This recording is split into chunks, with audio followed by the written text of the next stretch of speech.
अस्सलाम वालेकुम।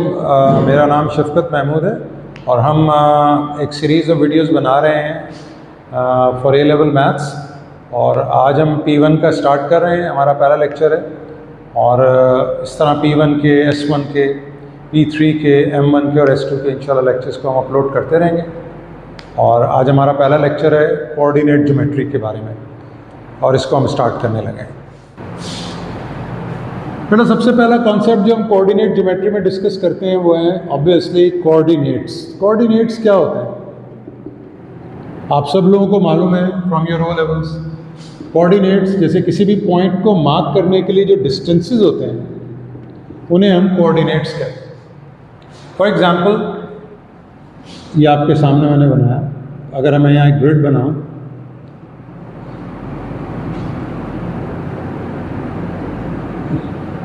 और एक ओरिजिन मार्क करूँ, लेट्स से ये ओरिजिन है या हम यहाँ का ओरिजिन ले लेते हैं, दिस इज़ ओरिजिन।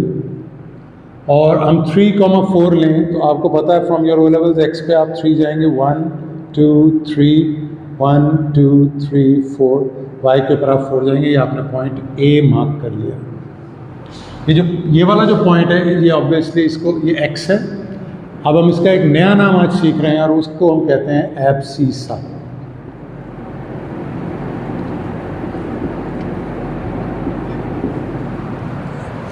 प्रॉब्लली आई है एब्सिस, ठीक है बेटा। और वाई है, इसको हम जो वाई है इसका नाम है ऑर्डिनेट और मिलाकर ये कहलाते हैं कोऑर्डिनेट्स। इन्हें हम कहते हैं कोऑर्डिनेट्स। कोऑर्डिनेट्स एक्चुअली हैं क्या? ये डिस्टेंसेस हैं। जैसे अगर हम इस पॉइंट को देखें, इस पॉइंट को अगर हम देखें, इस पॉइंट को, तो इसका अगर मैं दोबारा बनाऊं, ये देखिए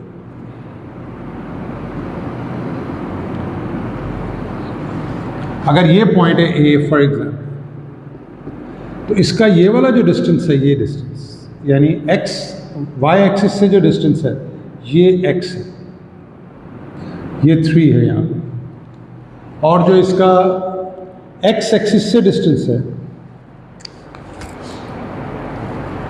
ये डिस्टेंस, ये है 4। ये देखिए, अब चूंकि हम ए लेवल्स की कोऑर्डिनेट ज्योमेट्री पढ़ रहे हैं तो हमें इन पॉइंट्स को यूं ध्यान में रखना है कि जो एक्स कोऑर्डिनेट होता है यानी एब्सिसा, वो एक्चुअली किसी भी पॉइंट का वाई एक्सिस से डिस्टेंस होता है, राइट। और जो उसका ऑर्डिनेट होता है वो एक्स एक्सिस से डिस्टेंस होता है। हम क्यों इस बात पर इंसिस्ट कर रहे हैं? अगर आप ये देखें, ये बातें आपको ओ लेवल से मालूम है, ये बात आपको ओ लेवल से मालूम है। जैसे ये डिस्टेंस आपका 3 है जो कि वाई एक्सिस से, ये ओरिजिन होगा, ठीक है ना। अगर मैं आपसे कहूं कि हॉरिजॉन्टल लाइन क्या होती है in terms of coordinates, horizontal line क्या होती है और वर्टिकल लाइन क्या होती है इन टर्म्स ऑफ कोऑर्डिनेट्स, तो आप क्या करेंगे? आप अगर मैं यहाँ पे हॉरिजॉन्टल लाइन बनाऊं, एक मैं हॉरिजॉन्टल लाइन यहाँ पे बनाऊं, तो ये एक हॉरिजॉन्टल लाइन है। कुछ बच्चों के जहन में आता है कि अगर हॉरिजॉन्टल लाइन के बारे में आपसे पूछा जाए कि हॉरिजॉन्टल लाइन क्या है, तो कुछ बच्चे कहते हैं कि जी हॉरिजॉन्टल लाइन एक ऐसी लाइन को कहते हैं जिसका ग्रेडियंट 0। अभी हम ग्रेडियंट की बात तो हमने की ही नहीं है। मैं ये बात कर रहा हूँ कि हॉरिजॉन्टल लाइन कोऑर्डिनेट्स की टर्म्स में हम हॉरिजॉन्टल लाइन को कैसे डिफाइन करेंगे? हॉरिजॉन्टल लाइन वो लाइन होती है जिसमें फॉर एग्जांपल अगर मैं ये ओरिजिन मान रहा हूँ और मैं कहूँ इस लाइन के कोऑर्डिनेट्स हैं, फॉर एग्जांपल कुछ भी ले लेते हैं 2 और 3 फॉर एग्जांपल। तो अगर आप इस पॉइंट के ऊपर आए तो आप हॉरिजॉन्टली तो आगे जा रहे हैं लेकिन वर्टिकली आप उतना ही ऊपर हैं, वर्टिकली आप उतना ही ऊपर हैं। तो फॉर एग्जांपल इसके कोऑर्डिनेट्स हो जाएंगे लेट्स से 5, लेट्स से 6। तो आप नोटिस करें, सॉरी 5, 3, ये देखिए, यानी आपका जो y कोऑर्डिनेट है वो सेम रहेगा, नोटिस कर रहे हैं आप। और x कोऑर्डिनेट जो है वो चेंज हो गया। जैसे जैसे आप आगे जा रहे हैं x कोऑर्डिनेट चेंज हो रहा है, y कोऑर्डिनेट सेम रह रहा है। तो हॉरिजॉन्टल लाइन को अगर आप in terms of coordinates define करेंगे तो हॉरिजॉन्टल लाइन उस लाइन को कहते हैं जिस पर जितने भी कोऑर्डिनेट्स होंगे उनका y कोऑर्डिनेट यानी ऑर्डिनेट सेम होगा। ठीक है, तो अगर मैं ये डिस्टेंस निकालना चाहूँ, अगर मुझे चाहिए कि मैं ये डिस्टेंस निकालूँ, फॉर एग्जांपल इस पॉइंट का नाम रख लेते हैं a और इस पॉइंट का नाम रख लेते हैं b, तो इनके दरमियान का अगर मैं डिस्टेंस निकालना चाहूँ तो ये डिस्टेंस कितना हो जाएगा? आप में से बहुत सारे बच्चे जो माशाल्लाह पढ़ चुके हैं लेवल्स के अंदर वो इसका डायरेक्ट जवाब देंगे, क्योंकि y कोऑर्डिनेट सेम है। अभी आप एक डिस्टेंस फार्मूला लगाते हैं डिस्टेंस निकालने के लिए दो पॉइंट्स के दरमियान, उसमें हम थोड़ी देर के बाद डिस्कशन में आएंगे। फिलहाल मैं ये समझाने की कोशिश कर रहा हूँ कि अगर हॉरिजॉन्टल लाइन पर आपको दो पॉइंट्स के दरमियान डिस्टेंस निकालना हो तो हमें उसमें डिस्टेंस फार्मूला की ज़रूरत नहीं है। y कोऑर्डिनेट सेम है, इन्हें छोड़ दें, आगे वाले x में से पीछे वाला x माइनस करें, 5 माइनस 2 ये 3 डिस्टेंस आ गया और ये डिस्टेंस हो गया बिटवीन, अच्छा इसको हम 6 कर लेते हैं चल, ताकि हमारा ये डिस्टेंस जो है इस 3 को देख के बच्चे ये ना समझें कि ये कोई इससे इसका रिलेशन है। 6 माइनस 2 ये हो गया 4। तो हॉरिजॉन्टल लाइन पे आप दो पॉइंट्स, यहाँ पे हमने दो चीज़ें सीखी हैं। हॉरिजॉन्टल लाइन किसे कहते हैं in terms of coordinates?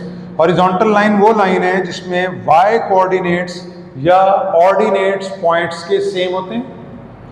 x coordinate change होते जाते हैं, जैसे जैसे आप आगे जाएंगे आगे वाले पॉइंट का x कोऑर्डिनेट बढ़ता जाएगा और अगर आप पीछे जाएंगे तो x कोऑर्डिनेट कम होता जाएगा। और अगर आपको डिस्टेंस निकालना हो दो पॉइंट्स के दरमियान, हॉरिजॉन्टल लाइन की बात हो रही है, तो आप आगे वाले x में से पीछे वाला x माइनस कर दें तो आपके पास डिस्टेंस आ जाएगा उन दो पॉइंट्स के दरमियान। ये तो हो गई हॉरिजॉन्टल लाइन के बारे में बात, ठीक हो गया। हम यहाँ हेडिंग भी देते हैं हॉरिजॉन्टल लाइन, हॉरिजॉन्टल लाइन, ठीक हो गया। आगे चले हम बात करते हैं वर्टिकल लाइन की। ऐसे अगर मैं आपसे पूछूं कि vertical line in terms of coordinates क्या होती है तो आप क्या करेंगे? फॉर एग्जाम्पल हम एक वर्टिकल लाइन बना लेते हैं, आइए हम एक वर्टिकल लाइन ड्रॉ कर लेते हैं। वर्टिकल लाइन को अगर आप ड्रॉ करें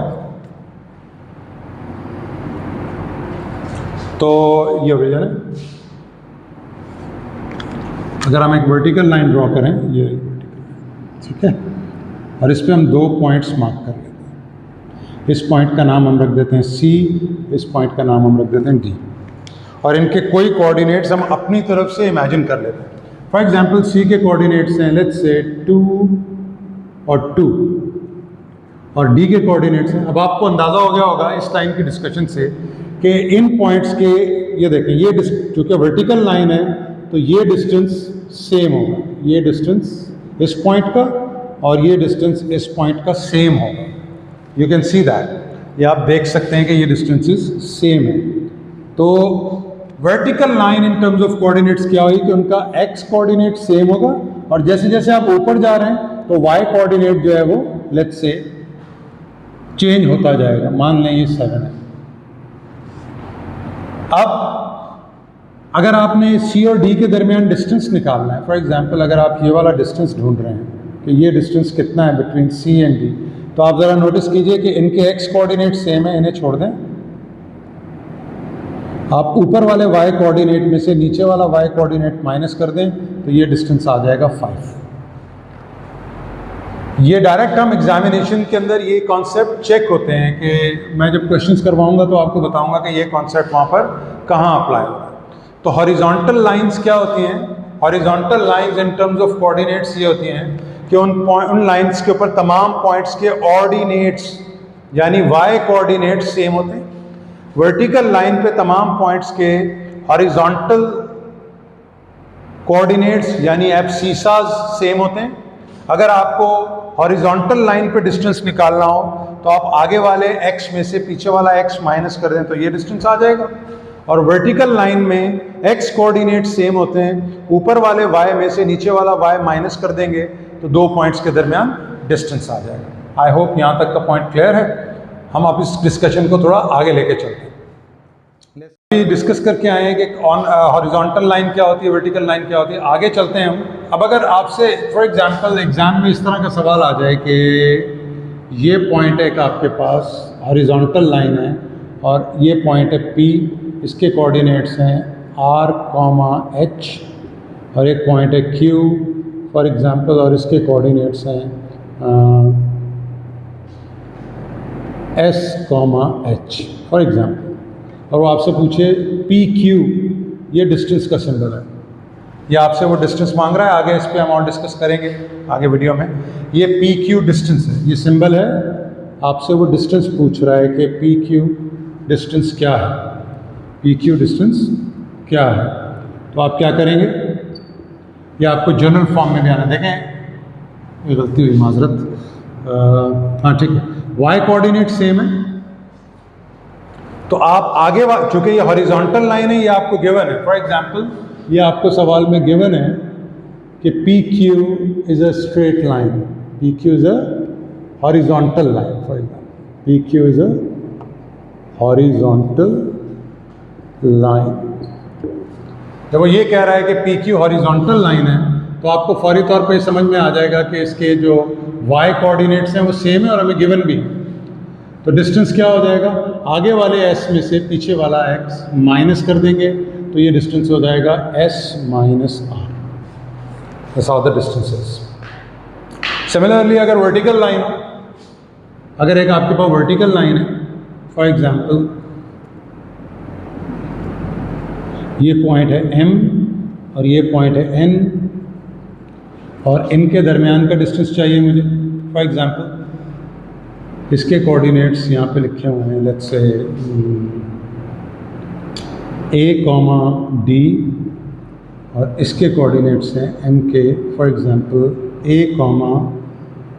B। तो आपसे वो कहे कि ये डिस्टेंस निकाल दें MN, तो आप क्या करेंगे, तो MN डिस्टेंस कितना हो जाएगा। आप लोग ओ लेवल्स में डिस्टेंस फार्मूला पढ़कर आए हैं, डिस्टेंस फार्मूला अप्लाई किया जा सकता है इस पर भी, लेकिन आपको मैं एक शॉर्टकट हॉरिजॉन्टल लाइंस का सिखा रहा हूँ कि जब x कोऑर्डिनेट सेम है तो आप इनको छोड़ दें, ऊपर वाले y में से नीचे वाला y माइनस कर दें, तो d minus b, this is the distance between the two points M and N। ठीक हो गया, ये थोड़ा सा कॉन्सेप्ट आपको पता चला। अब आए ज़रा आगे। अब जो मैं बात करने जा रहा हूँ इसको आप वीडियो में आगे भी कर सकते हैं, क्योंकि एग्जामिनेशन के पॉइंट ऑफ व्यू से ये सिलेबस का हिस्सा नहीं है, लेकिन ये डिस्कशन इसलिए ज़रूरी है कि ये जब आप प्रॉब्लम सॉल्व करते हैं या जब आपसे क्वेश्चंस एग्जाम में पूछे जाते हैं तो वहाँ पर ये कॉन्सेप्ट काम आता है। अब हम लेते हैं एक ऐसी लाइन जो कि ना हॉरिजॉन्टल है ना ही वर्टिकल है। हम एक ऐसी लाइन लेते हैं, फॉर एग्जांपल मैं एक लाइन आपके सामने बना रहा हूँ, I am drawing a line in front of you. Let's say इस पॉइंट के कोऑर्डिनेट्स हैं A, x1, y1, और एक पॉइंट है आपके पास B, इसके कोऑर्डिनेट्स हैं x2 एंड y2। ठीक हो गया, ये एक इंक्लाइंड लाइन है। इंक्लाइंड लाइन में आप नोटिस करें कि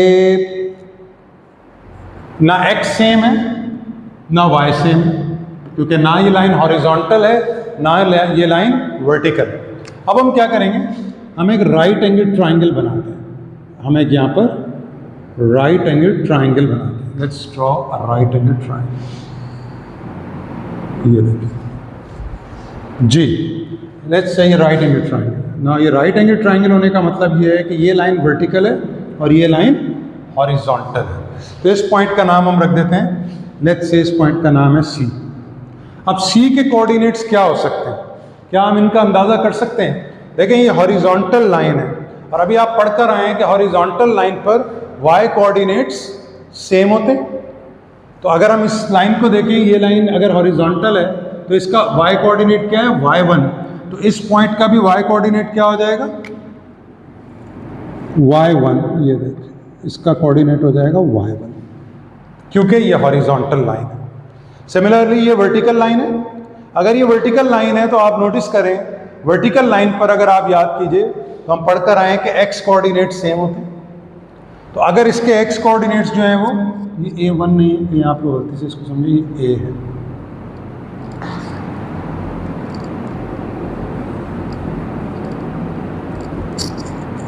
जी, तो यहाँ पर ये x2 कोऑर्डिनेट है, तो इसका ये भी x2 कोऑर्डिनेट हो जाएगा। ये देखिए, तो हमारे पास C पॉइंट के कोऑर्डिनेट्स खुद से आ गए। हम ये जानते थे कि ये जो C पॉइंट है, ये वाली लाइन हॉरिजॉन्टल है और ये वाली लाइन वर्टिकल है। हॉरिजॉन्टल लाइन के ऊपर y कोऑर्डिनेट सेम होते हैं सारे पॉइंट्स के, तो अगर इस पॉइंट का y कोऑर्डिनेट y1 है तो इस पॉइंट का भी y कोऑर्डिनेट y1 होगा, और इसके ऊपर इस पॉइंट का x कोऑर्डिनेट x2 है तो इस पॉइंट का भी x कोऑर्डिनेट x2 होगा, क्योंकि वर्टिकल लाइन पे x कोऑर्डिनेट्स सेम होते हैं। अब अगर मैं आपसे कहूं कि ये डिस्टेंस कितना होगा, अगर मैं आपसे कहूं कि ये डिस्टेंस कितना है, यानी A से लेके C तक का डिस्टेंस कितना है, तो आप क्या कहेंगे? हॉरिजॉन्टल लाइन पे आप क्या करते हैं, आगे वाले x में से पीछे वाला x माइनस कर देते हैं। तो आगे वाला x क्या है? x2, पीछे वाला x क्या है? x1। तो हम क्या लिख सकते हैं इसको? x2 minus x1। सिमिलरली अगर मैं आपसे कहूँ ये डिस्टेंस निकालें, वर्टिकल डिस्टेंस जो कि B से C तक का है, तो आप ये डिस्टेंस कैसे निकालेंगे? आप अभी पढ़कर आए कि वर्टिकल डिस्टेंस में आप ऊपर वाले y में से नीचे वाला y माइनस कर देते हैं, तो ऊपर वाले y में से नीचे वाला y माइनस कर दें, y2 माइनस y। अब ये कुछ वैल्यूज़ ऐसी लिखी हुई नज़र आ रही हैं जो आपको याद आ रहा होगा कि ये हमने पढ़ी हुई हैं। अब अगर मुझे A से B तक का फासला निकालना है, distance from A to B अगर मुझे निकालना है तो मैं कैसे निकालूंगा?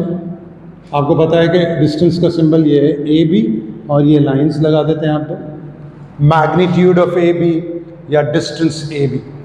ठीक है, ओ लेवल्स में आप वेक्टर्स में भी पढ़ कर आए जहाँ ऊपर ये आप निशान लगाते थे वेक्टर का। क्योंकि हम यहाँ लाइन की बात कर रहे हैं, वेक्टर की नहीं, इसलिए मैं ये ऊपर एरो नहीं लगा। तो AB डिस्टेंस क्या हो जाएगा? अब देखें, ये एक राइट एंगल ट्राइंगल है। ओ लेवल्स में आप पढ़कर आए हैं कि राइट एंगल ट्राइंगल में आप पाइथागोरस थ्योरम अप्लाई करते हैं। तो अगर हम पाइथागोरस थ्योरम अप्लाई करें तो ये हाइपोटेन्यूज हो गई, hypotenuse square is equal to base square plus perpendicular square. या आप पाइथागोरस थ्योरम पढ़कर आए ओ लेवल्स में। तो हाइपोटेन्यूज क्या है? AB। तो हम यहाँ लिख देते हैं AB, और यहाँ डिस्टेंस ही लिख लेते हैं क्योंकि हम डिस्टेंस ही निकालना है। Is equal to base. Base क्या है? ये AC इज द बेस, और AC किसके इक्वल है? x2 माइनस x1 स्क्वायर, और परपेंडिकुलर किसके इक्वल है? y2 minus y1 square. ये देखिए, तो अगर आपने AB डिस्टेंस निकालना है तो आप ये जो स्क्वायर है ये उधर जाकर अंडर रूट बन जाएगा। ये हम इसको यूँ लिख सकते हैं x2 minus x1 square plus y2 minus y1 square, और ये हमारे पास आ गया डिस्टेंस फॉर्मूला। ये हम अप्लाई करेंगे अपने क्वेश्चंस के अंदर भी। ये प्रूफ आपके सिलेबस में नहीं है, लेकिन ये जो एक्सप्लेनेशन है ये प्रॉब्लम सॉल्विंग टेक्निक्स में आता है। यानी जब आप पास पेपर के क्वेश्चंस करेंगे तो अगर आपको ये अंडरस्टैंडिंग है कि अगर एक लाइन है इंक्लाइंड और हम ट्राइंगल बना दें तो इस पॉइंट के कोऑर्डिनेट्स हम खुद से निकाल सकते हैं, ये टेक्निक आपको आनी चाहिए। और फिर this is how the distance formula comes into, this is how the formula came into being, distance formula. Distance formula इस तरह से वजूद में आया। अब थोड़ा सा आगे चलते हैं जी। नेक्स्ट कॉन्सेप्ट इन लाइन जो है वो है स्लोप या ग्रेडियंट।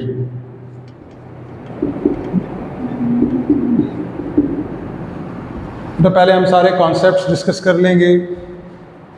इसमें डिस्टेंस फार्मूला है, ग्रेडियंट है, मिड पॉइंट फार्मूला है, फिर सर्कल की इक्वेशन है। ये सारे हम पहले थ्योरेटिकल कॉन्सेप्ट डिस्कस कर लेंगे और फिर उन कॉन्सेप्ट्स को अप्लाई करके हम क्वेश्चंस को सॉल्व करेंगे। ठीक है बेटा, ये भी कॉन्सेप्ट आप ओ लेवल्स के अंदर पढ़कर आए हैं, स्लोप या ग्रेडियंट। इसको हम डिफाइन करते हैं, it is defined as the inclination of the line. It is defined as the inclination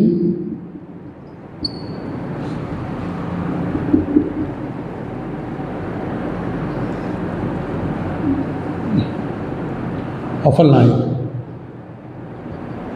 Mathematically, अगर हम मैथमेटिकली बात करें, जो कि हम कर रहे हैं, मैथमेटिकली अच्छा ग्रेडियंट को हम डिनोट करते हैं मैथ्स में एम से, सिंबल एम से. M is the ratio of the rise of a line to its run. अब राइज और रन क्या है, ये तस्वीर हम पहले बना चुके हैं डायग्राम. ए से बी तक जब आप इंक्लाइंड जा रहे हैं तो आप हॉरिजॉन्टली इतना आगे जा रहे हैं, यानी आप ए से सी तक आ गए हॉरिजॉन्टली, और वर्टिकली आप सी से बी तक चले, यानी जब आप ए से बी तक गए ऊपर तो हॉरिजॉन्टली जो आप आगे गए इसको हम कहते हैं रन, और जो वर्टिकली आप ऊपर जाते हैं इसे हम कहते हैं राइज. तो जो हमारा ग्रेडियंट का मैथमेटिकल फॉर्मूला है वो rise of a line to its run है. तो राइज कितना है हमारा, यहाँ से लेके यहाँ तक, which is y2 minus y1, और रन क्या है, it is x2 minus x1. तो यहाँ पर हम लिखते हैं ग्रेडियंट का फॉर्मूला क्या बन गया, rise which is y2 minus y1 upon x2 minus x1. ये देखिए, ये आपके पास ग्रेडियंट का फॉर्मूला भी इसी डायग्राम से आ गया. तो ये फॉर्मूलाज खुद ब खुद नहीं बन गए. अब एएस लेवल कोऑर्डिनेट ज्योमेट्री के अंदर हम, ऑल्दो वो आपसे इसका प्रूफ नहीं करवाएगा कि डिस्टेंस फार्मूला को प्रूफ करें कि ये फार्मूला बना कैसे, या ग्रेडियंट का फार्मूला बना कैसे, या for that reason mid point का फार्मूला कैसे बना. लेकिन आपको ये पता होना चाहिए कि ये बने कैसे हैं, क्योंकि ये टिप्स, ये टेक्निक्स जब आप प्रॉब्लम सॉल्व करते हैं, पास पेपर्स के ये क्वेश्चंस जो आते हैं उनमें वो इन टेक्निक्स को चेक करता है कि बच्चे को ये कॉन्सेप्ट पता है कि अगर एक लाइन इंक्लाइंड है तो क्या इस सी पॉइंट के कोऑर्डिनेट को खुद से अंदाज़ा लगा सकता है या नहीं. तो ये आपको पता होना चाहिए, ये जब हम पेपर्स के क्वेश्चंस करेंगे तो देखेंगे. तीसरी चीज़ इन लाइन जो है वो है mid point formula. Mid point formula, इसको मैं प्रूफ नहीं कर रहा, इसको मैं, इसका प्रूफ आप खुद भी सोच सकते हैं. मैं आपको एक टिप दे देता हूँ, हिंट दे देता हूँ. इसमें सिमिलैरिटी लगाकर जो आपने ओ लेवल्स में पढ़ी है उससे आप इस फॉर्मूले को खुद कोशिश कीजिएगा कि ये फॉर्मूला कैसे प्रूव होता है. अगेन, अगर यहाँ पे एक पॉइंट हम ले लें, फॉर एग्जांपल एक पॉइंट ले लें बीच में, मिड पॉइंट, उसका नाम हम कोई भी रख देते हैं, लेट्स से उसको हम एम ही कह देते हैं, कुछ भी नाम रख सकते हैं, और इसके कोऑर्डिनेट्स हैं x, y, x, y. तो x, y, अगर हमें ये कोऑर्डिनेट्स पता हो, न्यूमेरिकली नंबर्स पता हो कि ये क्या है, x1, y1 और x2, y2, तो x, y कोऑर्डिनेट्स कैसे निकलेंगे. मशहूर फॉर्मूला है x इज इक्वल टू, यानी ये x कोऑर्डिनेट इक्वल होता है, it's the average of the x coordinates of the end points. यानी ये जो x कोऑर्डिनेट्स हैं इनका आप एवरेज ले लें तो ये आ जाता है. इस फॉर्मूले का प्रूफ आप खुद चेक कर सकेंगे. सोचिएगा इस पर, किसी और लेक्चर के अंदर अगर आप लोग कहेंगे तो हम इसका प्रूफ भी कर, इसी कॉन्सेप्ट से हो जाएगा. इसमें आप ट्राइंगल बनाइएगा दो, और उससे आप अंदाज़ा कीजिएगा कि ये कैसे ये प्रूव हो सकता है. तो ये मिड पॉइंट फार्मूला. तो 3 फार्मूलाज अब तक हमने डिस्कस किए हैं, डिस्टेंस फार्मूला, ग्रेडियंट और स्लोप का फार्मूला, और मिड पॉइंट फार्मूला. इसके बाद इस लेक्चर की आखिरी बात आज हम कर रहे हैं, और फिर उसके बाद अगले लेक्चर्स के अंदर इंशाल्लाह हम सर्कल डिस्कस करेंगे, सर्कल की इक्वेशन को डिस्कस करेंगे, एंड फिर नेक्स्ट लेक्चर्स के अंदर हम इसके क्वेश्चंस को अटेम्प्ट करेंगे. ठीक है. अच्छा, लास्ट पॉइंट आज के लेक्चर का वो है कि आप ये बात जानते हैं और आगे आप सीखेंगे भी कि हर डायग्राम की मैथ्स में एक इक्वेशन होती है. आने वाले दिनों में आप क्वाड्रेटिक इक्वेशंस पढ़ेंगे, उसकी भी एक डायग्राम होती है. हर इक्वेशन एक डायग्राम को रिप्रेजेंट करती है. मैथ्स में ये जो इक्वेशंस हैं ये एक्चुअली प्रैक्टिकल सिचुएशंस को हम इक्वेशन की शक्ल दे देते हैं. जैसे ओ लेवल्स में आप पढ़ते थे एवरीडे मैथ्स, उसमें आपको एक सिचुएशन दी होती थी, आप उस सिचुएशन से एक इक्वेशन बनाते थे, और उस इक्वेशन को सॉल्व करके जो अननोन्स होते थे x, वो एक प्रैक्टिकल वेरिएबल होता था. और उस डिटेल में हम नहीं जा रहे कि वो क्या है. तो हर इक्वेशन एक प्रैक्टिकल सिचुएशन होती है और हर इक्वेशन का एक डायग्राम होता है. जब हर इक्वेशन का एक डायग्राम होता है तो हर डायग्राम की एक इक्वेशन होगी। मैं मैथमेटिकल डायग्राम्स की बात कर रहा हूँ।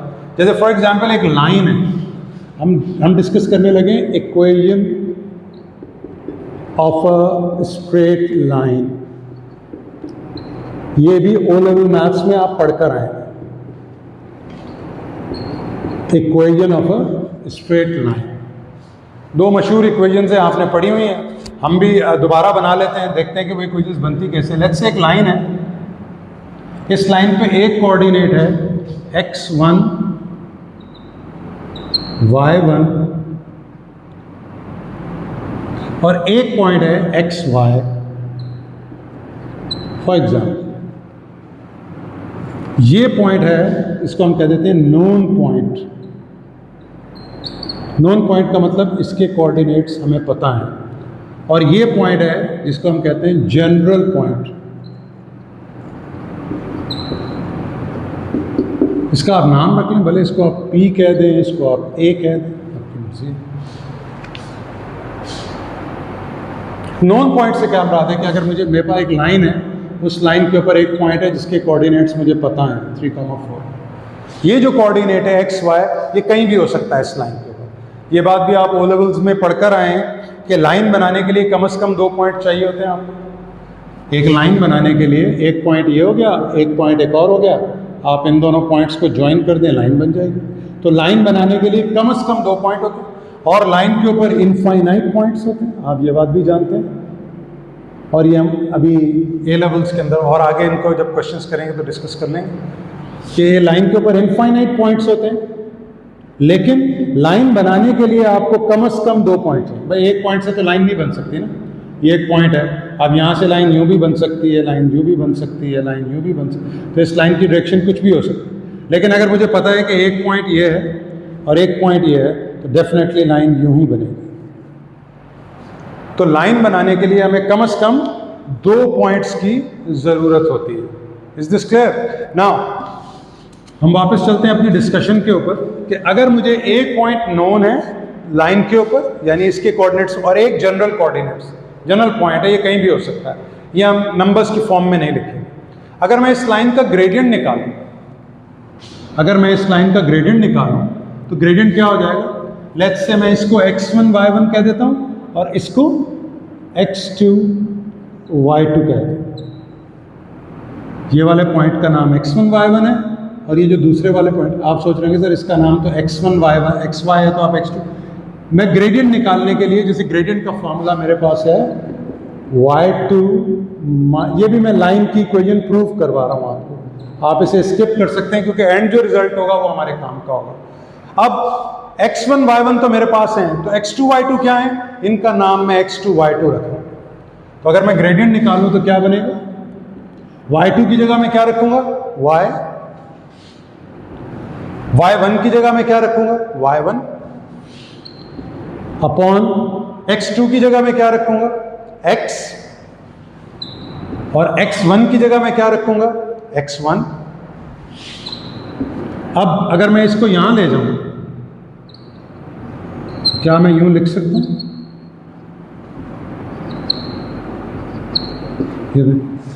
और इसको अगर मैं रीअरेंज कर दूं, आपको पता है इज इक्वल टू की दोनों तरफ जो वैल्यूज लिखी होती है उन्हें आप उनकी जगह बदल सकते हैं साइन चेंज किए बगैर, यानी यूं लिख सकता हूं मैं इसको,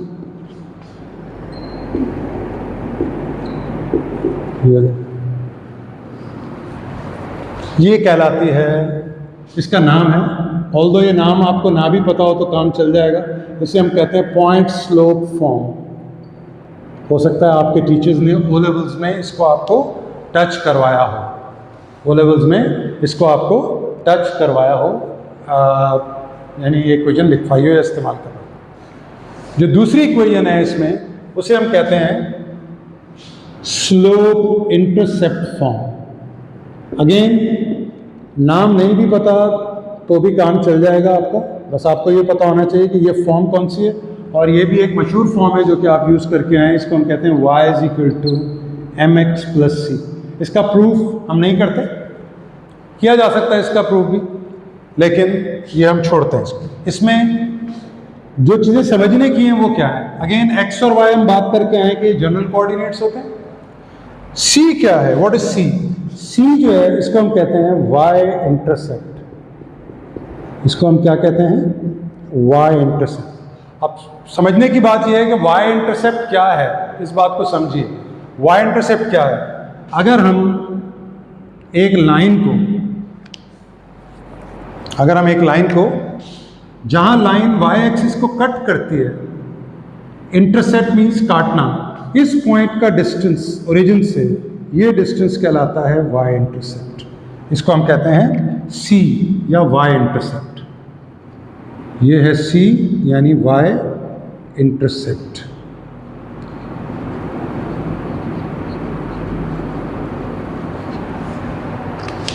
इन दो फॉर्म्स को हम यूज करेंगे। M stands for gradient. यहां पे आ जाएं, जरा दोबारा कर लेते हैं। दो इक्वेशंस हैं जो हम लाइन की इक्वेशन बनाने के लिए, मैंने अभी आपसे डिस्कस किया कि हर डायग्राम की इक्वेशन होती है, तो लाइन भी एक डायग्राम है, इसकी भी इक्वेशन है। इसकी दो इक्वेशंस हम यूज करते हैं लाइन की इक्वेशन बनाने के लिए। एक कहलाती है ये y minus y1 is equal to m into X minus x1, इसको हम कहते हैं पॉइंट स्लोप फॉर्म। और दूसरी है हमारी slope intercept form. Slope intercept form क्या है? y is equal to M X plus C. हमारे काम की ये दो इक्वेशन है। इसमें m क्या है? ग्रेडियंट। x1 y1 क्या है?